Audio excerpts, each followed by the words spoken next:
অসমৰ মুখ্যমন্ত্ৰীয়ে ইমান উন্নয়নমূলক কাম কাজ কৰিছে অথচ পঞ্চায়ত ইলেকশ্যনত আকৌ টুপ দিছে মোবাইল ফোন।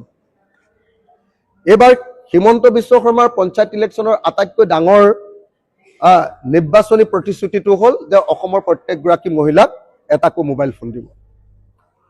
এজন মুখ্যমন্ত্ৰীৰ প্ৰতিশ্ৰুতি এগৰাকী মহিলাক মোবাইল ফোন দিয়াটো হয় নেকি কওক? যদি মুখ্যমন্ত্ৰী এজনৰ সপোন মহিলাক আচলতে মোবাইল ফোন দিয়া, তেতিয়াহ'লে মই ভাবো যে সেই মুখ্যমন্ত্ৰীজনৰ পৰা অসমৰ মানুহে পাবলগীয়া একো নাই। সেইজন এজন দুৰ্বল, নিশকতীয়া, দূৰদৰ্শীহীন এজন অপদাৰ্থ মুখ্যমন্ত্ৰী বুলি মই ভাবো।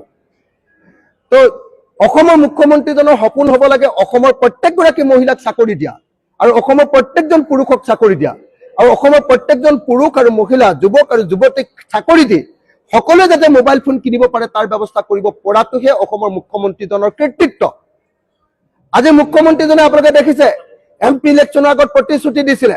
কি বুলি প্ৰতিশ্ৰুতি দিছিলে? যে অসমৰ সকলো মহিলাক অৰুণোদয় দিয়া হ'ব, ৰেচন কাৰ্ড থকা সকলো মহিলাক অৰুণোদয় দিয়া হ'ব। দিলে নে? নিদিলে। অসমৰ সকলো মহিলাক অৰুণোদয় 3000 টকাকৈ দিয়া হ'ব। দিলে নে?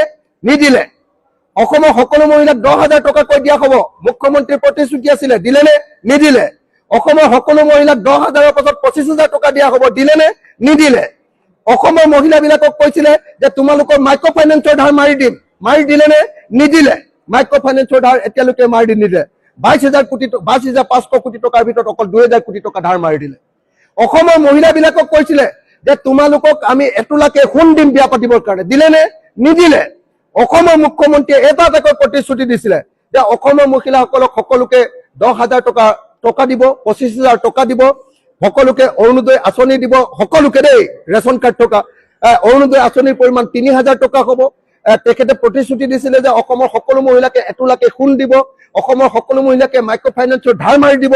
এটা প্ৰতিশ্ৰুতিও অসমৰ মুখ্যমন্ত্ৰীয়ে পালন নকৰিলে আৰু এইবাৰ পঞ্চায়ত ইলেকশ্যনৰ সময়ত তেখেতে এটা মোবাইল দিম বুলি প্ৰতিশ্ৰুতি প্ৰদান কৰিছে। গতিকে অসমৰ মুখ্যমন্ত্ৰীজন হ'ল অসমৰ আটাইতকৈ মিছলীয়া মানুহ, আৰু সেইকাৰণে পঞ্চায়ত ইলেকশ্যনত মই ভাবো যে অসমৰ মুখ্যমন্ত্ৰীয়ে যি মোবাইল ফোন দিম বুলি অসমৰ মানুহক, অসমৰ মহিলাসকলক আকৰ্ষণ কৰিব কাৰণে, কৰিবৰ কাৰণে যি কাম কৰিব খুজিছে তাৰ বিৰুদ্ধে সমগ্ৰ অসমবাসী গৰজি উঠিব লাগে আৰু সমগ্ৰ অসমবাসীয়ে বিজেপিৰ বিৰুদ্ধে ভোট দি এইবাৰ বিজেপিক বিপুল ভোটত পৰাজিত কৰাৰ ব্যৱস্থা গ্ৰহণ কৰিব লাগে।